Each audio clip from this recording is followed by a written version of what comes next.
ijambo ry'Imana riravuga The word of God says, gusura mu byagezwe igice cya 28 Deuteronomy 28. nimwagira umwete wo kumvira uhoraho Imana You have the yawe courage to obey the Lord your God. mwitondera ibyagezwe Obey byiwe his instructions mukabishitsa and fulfill them all. uhoraho Imana yawe The Lord your God izobahishira hejuru will increase you gusumba ayandi mahanga more than yose other nations. igihugu Hallelujah. cy'Uburundi The country of Burundi, ikintu dukeneye something we need nukumvira is to be obedient. tubabumvira indongozi Those obey ariko leaders. cyane cyane twumvire Most of n'Imana all to yacu obey our Imana God. izodushira God is hejuru going to increase us gusumba ayandi mahanga beyond all yose the nations of the muri world. Afurika In yacu all African tubaye continent, abumvira we are obedient. izodushumbisha He's amahanga going to make us yose greater than other nations. Hallelujah. Hallelujah. arababwira ngo Told them mu that nzu zanyu in your houses, hazokwamaho there are going to imihezagiro be plenty of blessings. hazokwamaho umugisha There are going to be plenty of blessings Nimwumvire Imana if you yanyu. obey the Lord your God. abasi batahari Enemies are there. umwasi wa mbere The first enemy, n'umubiri the body. nitwaba bumvira If you Imana obey to God, n'umubiri uzotsindwa even the body will be conquered. umwasi wa kabiri ni The satani second enemy is the devil. nitwaba bumvira If you Imana obey to God, satani azogenda atsindwa imbere the devil yacu will be put down beside Mwasagira us. gatatu. The third enemy n'inosi is this isi word. We're tuzoyinesha gonna conquer this word. tuzoyinesha We're gonna conquer this nitwaba word bumvira as we Imana obey to God. Hallelujah. Hallelujah. abansi Enemies baduhagurukiye who are against hari us. n'igihe umuntu agira abansi You have sometimes you have uburyo enemies bumwe cyangwa in ubundi one way or the baba other bahagurukijwe na wa who are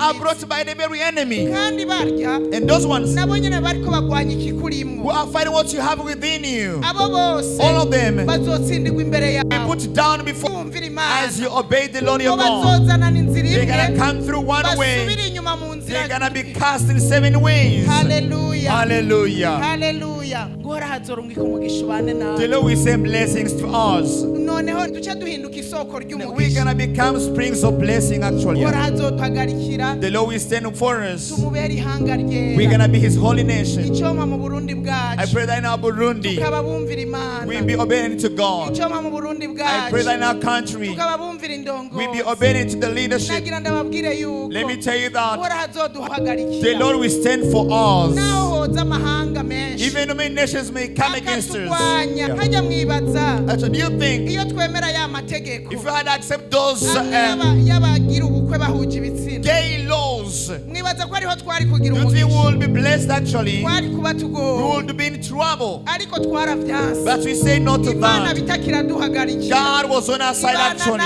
He has been weavers. iduha He umugisha has been giving blessings to us. abakozi ba The leta government workers, they kept on being paid. imfashanyo zabo bazitwiye Why they kept their Imana budget support. yaduhagarikiye. God has been with us in that Imana time. yabanye nawe God has been kuko weavers twayumviye because we're iki obedient. cyagezwe This law kibuza abahuza ibitsina That babisangiye ko babana that is against gay marriage, twaranse kugishyira mu ngiro we opposed it in our country kumvira Imana and obeyed God.